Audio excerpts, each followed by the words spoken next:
Shah news में आपका इस्तकबाल है। ताज़ा तरीन खबरों के लिए देखते रहिए शाह न्यूज। గత కొన్ని రోజుల నుంచి కూడా న్యాయవాదులపై దాడులు జరుగుతున్నాయి।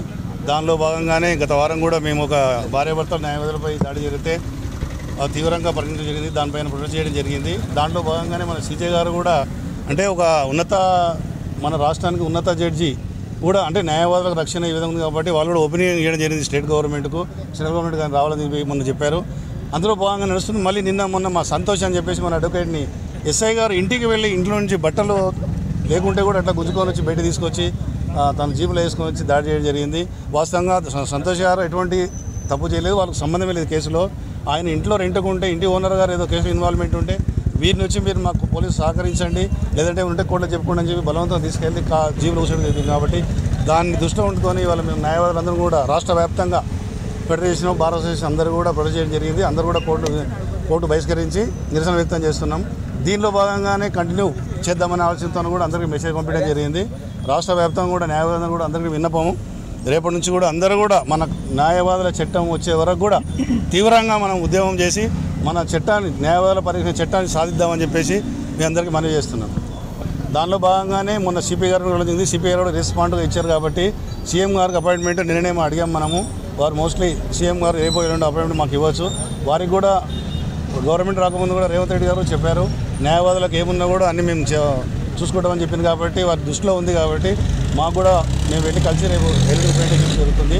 వారిని కూడా దృష్టి పెడుతుంది ఏమున్నా కూడా న్యాయవాదులకు చట్టాన్ని తీసుకోవడానికి మన రాష్ట్ర గవర్నమెంట్ నుంచి నుండి న్యాయవాదులపై దాడులు దౌర్జన్యాలు తెలంగాణ రాష్ట్రంలో జరుగుతూనే ఉన్నాయి। చాలాసార్లు గతంలో ఉన్న ప్రభుత్వానికి ఫెడరేషన్ ఆఫ్ బార్ అసోసియేషన్ తరఫున ఎన్నిసార్లు విజ్ఞప్తి చేసినా మా విన్నపాన్ని పెడచెవిన పెట్టింది। అదేవిధంగా గత ప్రభుత్వం చేసిన తీరుగానే ఇప్పుడు వచ్చిన కాంగ్రెస్ ప్రభుత్వం కూడా న్యాయవాదుల మీద దాడులు జరిపిస్తూనే ఉన్నది। గతంలో అసాంఘిక శక్తులు న్యాయవాదుల మీద దాడులు చేసేవాళ్ళు, ఇప్పుడు ఖుద్దు పోలీసుల్లోనే న్యాయవాదుల మీద దాడులు చేయడానికి రాష్ట్ర ప్రభుత్వం ఉసిగొల్పుతూ ఉన్నది। అదేవిధంగా మొన్నటికి మొన్న జనగామలో పోలీస్ స్టేషన్కి వెళ్ళిన భార్యాభర్తలు న్యాయవాదుల మీద దాడి చేసిర్రు। నిన్న కూకట్పల్లికి సంబంధించి బోడాబండలో పోలీసులే ఇంటికి వచ్చి న్యాయవాది మీద దాడి చేయడం జరిగింది। ఈ రాష్ట్రంలో న్యాయవాదుల పట్ల రోజు రోజుకు జరుగుతున్న ఈ దాడులని ఫెడరేషన్ ఆఫ్ బార్ అసోసియేషన్ తీవ్రంగా ఖండిస్తుంది। రాబో రోజుల్లో ఇదే విధంగా ప్రభుత్వము పోలీసుల దృష్టి మారపోతే పెద్ద ఎత్తున ఉద్యమ కార్యక్రమం చేపడతామని హెచ్చరిస్తూ ఈరోజు ఫెడరేషన్ పిలుపు మేరకు అన్ని రాష్ట్ర కోర్టులు కూడా బహిష్కరించడం జరిగింది। ఈరోజు డిసైడ్ చేసాం ఈ వారం వచ్చే నెల 1వ తారీఖు వరకు కూడా ప్లాన్లో ఉన్నది, వివిధ ఫెడరేషన్ ప్లాన్ చేస్తూ ఉన్నది। ఈరోజు సాయంత్రానికి ఏంది ప్రోగ్రామ్ అనేది తెలుస్తుంది, కార్యాచరణ ఏందనేది తెలుస్తుంది।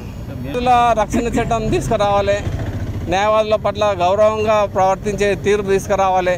ఏదైతే న్యాయవాదుల మీద దాడులు చేస్తున్నారో వాళ్ళ మీద కేసులు పెట్టి అదేవిధంగా ప్రభుత్వం ఏదైతే పోలీసులు ఉన్నారో వాళ్ళని రిమూవల్ చేయాల్సిందిగా మేము రాష్ట్ర ప్రభుత్వాన్ని విజ్ఞప్తి చేస్తూ ఉన్నాం। న్యాయవాది మీద ఎక్కడ దాడి జరిగినా వారిని ఉద్యోగాల నుంచి తీసేయాలని డిమాండ్ చేస్తూ ఉన్నాం। तेलंगाना में वक्फे से एडवोकेट्स पर हमले, कत्ल और जुल्म का सिलसिला शुरू हो चुका है और पिछले 2 महीने से ये चौथा वाक़या है जो एडवोकेट के ऊपर बदबख्ताना हमले किए जा रहे हैं, मजालिम किए जा रहे हैं। 2 दिन पहले बोराबंडा पुलिस स्टेशन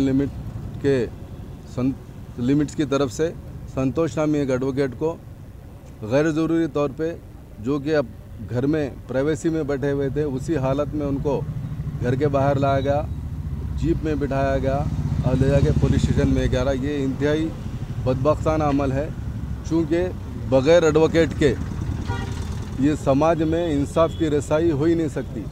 जब तक पक्ष की तरफ से कोई एडवोकेट पेश नहीं होता, जज कोई फ़ैसला नहीं देता।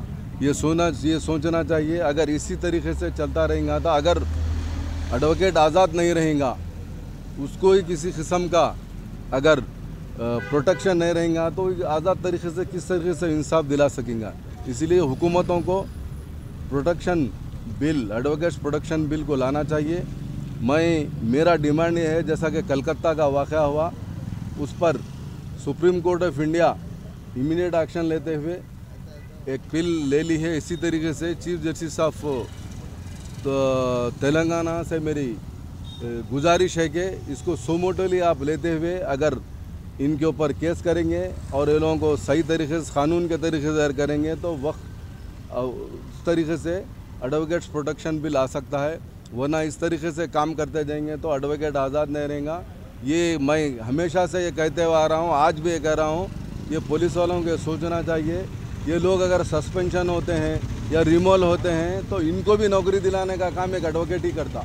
उनको सोचना चाहिए, चूँकि उनका कोई हायर बास आके नहीं, उनका हायर बास उनको सिर्फ सस्पेंड या रिमूव करता, लेकिन उनको बचाने वाला एक वकील ही है। इसीलिए वकीलों के लिए इस तरीके से नहीं करना चाहिए। मैं चीफ मिनिस्टर ऑफ तेलंगाना और हाई कोर्ट के चीफ जस्टिस से ख्वाहिश करता हूं कि इसको सोमोटोली और बिल्कुल सीरियसली लेते हुए कुछ एक्शन करें, वरना फिर हम लोगों को ये बिल आए तक जिस तरीके से फेडरेशन ऑफ बार का जो भी डिसीजन रहेगा हमारा, मैं जहाँ तक समझ रहा हूँ कि अब ये स्ट्राइक सीरियस तरीके से जाएंगी जब तक ये प्रोडक्शन बिल नहीं आएगा। फिर एक बार मैं ये कहूँगा कि फौरी इस पे अमल लेते हुए, एक्शन लेते हुए अगर काम करेंगे तो सबके पक्ष में अच्छा रहेगा। రాష్ట్రంలో న్యాయవాదులపై దాడులు పేటరైపోతున్నాయి. ఇప్పటికే న్యాయవాదుల హత్యలు కూడా జరిగినాయి, దాడులు కూడా జరిగినాయి. ప్రస్తుతం తాజాగా 2 రోజుల క్రితం సంతోష్ అనే న్యాయవాది మీద రంగారెడ్డి కుక్కట్పల్లి బార్ అసోసియేషన్ సభ్యుడు సంతోష్ మీద దాడి జరిగింది. పోలీసులు వారి యొక్క ప్రవర్తనని మళ్ళీ మర్చిపోతున్నారు. టేక్ రెస్పెక్ట్ గివ్ రెస్పెక్ట్ అనే విషయాన్ని కూడా వారు మర్చిపోయి న్యాయవాదుల మీద దాడులు చేస్తున్నారు. ఇటువంటి దాడులు సహించబోము. ఇటువంటి దాడులు పునరావృతంగా కాకుండా ఉండాలంటే మేము కూడా న్యాయవాదులను కూడా గట్టి నిర్ణయంతో ఉన్నాము. ఇక మీదట ఈ భవిష్యత్తులో కార్యాచరణ ఆల్రెడీ మా అధ్యక్షుల వారు చెప్పినట్టు కార్యాచరణ రూపొందించబోతున్నాము. ముఖ్యంగా నేను న్యాయవాదులందరికీ విజ్ఞప్తి చేసేది ఏంటంటే ప్రతి ఒక్క న్యాయవాది కూడా మానసికంగా దృఢత్వంతో ఉండాలి. ఆ న్యాయవాది ఎటువంటి పరిస్థితినైనా ఎదుర్కొనే విధంగా, ముందుకు పోయే విధంగా, ఎటువంటి దాడులను కూడా సహించే ఇది కాకుండా ఉండే విధంగా ఉండాలని చెప్పేసి కోరుతూ అందరు న్యాయవాదులు మరొకసారి గట్టి ధైర్యంతో ఎదుర్కొనాలని, ఎటువంటి దాడులను కూడా తిరస్కరించే విధంగా, తిప్పికొట్టే విధంగా ఉండాలని చెప్పేసి కోరుతున్నాను.